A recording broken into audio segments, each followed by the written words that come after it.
माननीय श्री रामजी लाल सुमन जी 5 मिनट। उपसभापति महोदय, ये जो 2024 और 25 का बजट है, इसमें कृषि के लिए 1,52,000 रुपये का प्रावधान रखा गया है। उपसभापति महोदय, अभी भी आधे से ज़्यादा देश की आबादी कृषि पर निर्भर है और ये सबसे बड़ा रोजगार देने वाला क्षेत्र है।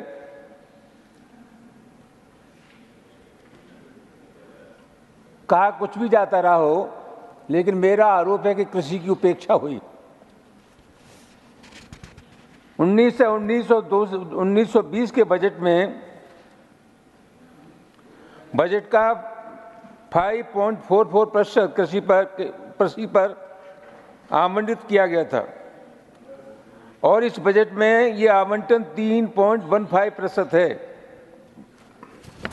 उपसभापति महोदय, आप जानते हैं कि लंबे समय से किसानों ने आंदोलन किया और फिर किसान सिंधु बॉर्डर पर इकट्ठे हो रहे हैं। अगर सरकार गंभीरता से किसानों की समस्याओं पर गौर नहीं करेगी तो इस देश में तनाव बढ़ेगा और मैं बहुत विनम्रता के साथ कहना चाहूंगा कि तनाव बढ़ेगा तो इसकी जिम्मेदारी किसी और की नहीं, सत्तारूढ़ दल की होगी। उपाध्यक्ष महोदय, कहा गया बजट में कि हम प्राकृतिक खेती का उल्लंघन करेंगे, उल्लेख किया गया है प्राकृतिक खेती का। सच्चाई यह है कि प्राकृतिक खेती नाम की कोई चीज होती नहीं है। जहां तक न्यूनतम समर्थन मूल्य का सवाल है, सभापति महोदय, किसानों के आंदोलन के बाद 22 जुलाई 2022 को एक कमेटी बनी, उसकी सिर्फ 6 मीटिंगें अब तक हुई हैं। कोई समयबद्ध कार्यक्रम किसानों की समस्याओं को हल करने का सरकार के पास नहीं है। मैं विनम्रता के साथ अध्यक्ष महोदय आपके मार्फत कहना चाहूंगा, पिछले 7 वर्षों में जीएसटी का जो कर संग्रह है वो 170% बढ़ गया है। जीएसटी का 67% हिस्सा 50% गरीब लोगों से मिलता है। जीएसटी का कर संग्रह बढ़ गया लेकिन महंगाई बढ़ी है। छोटे व्यापारियों से को जीएसटी से नुकसान हुआ है और इतने कर संग्रह के बावजूद भी उपसभापति महोदय, राजस्व घाटा क्यों है? दिसंबर 2023 के मुताबिक 20 से 24 वर्ष तक के युवा 44% बेरोजगार थे। 25 से 29 वर्ष तक के 14% युवा हमारे देश में बेरोजगार हैं।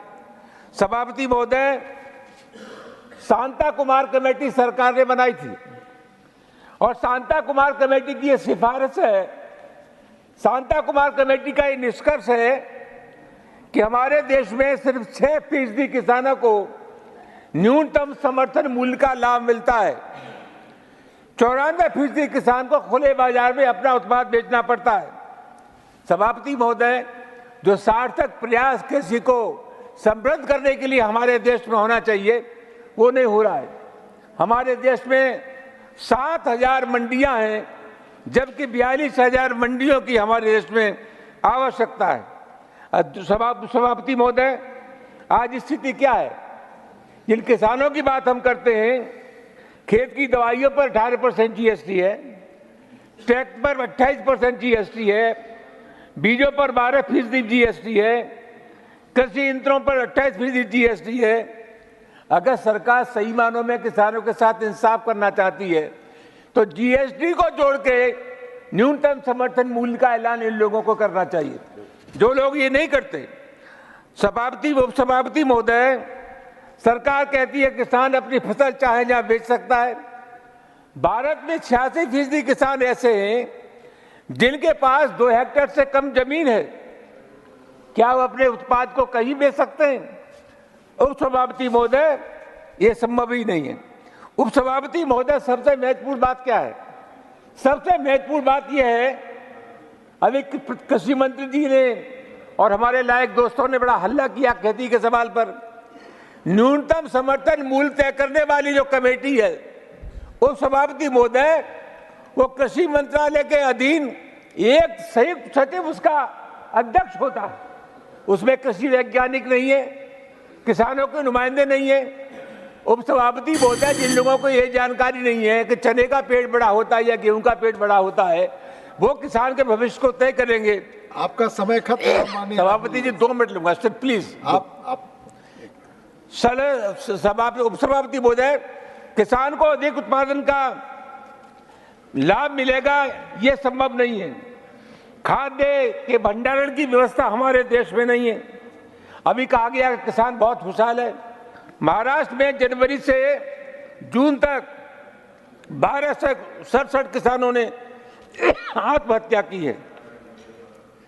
सभापति महोदय, सबसे महत्वपूर्ण सवाल है,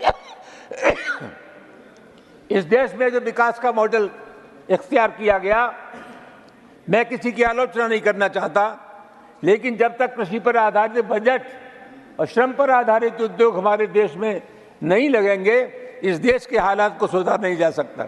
बजट से बहुत लोगों को अपेक्षाएं थी, किसानों को, मजदूरों को, गरीबों को, लेकिन बजट ने आम लोगों को निराशा ही किया है। और उसके संदर्भ में उपसभापति महोदय, मैं कहूं तो बिल्कुल ठीक है, मुंतजिर थे आमदे फसले बहार के, मुंतजिर थे आमदे फसले बहार के, ऐसी बहार आई कि गुलशन जला दिया। बहुत बहुत धन्यवाद।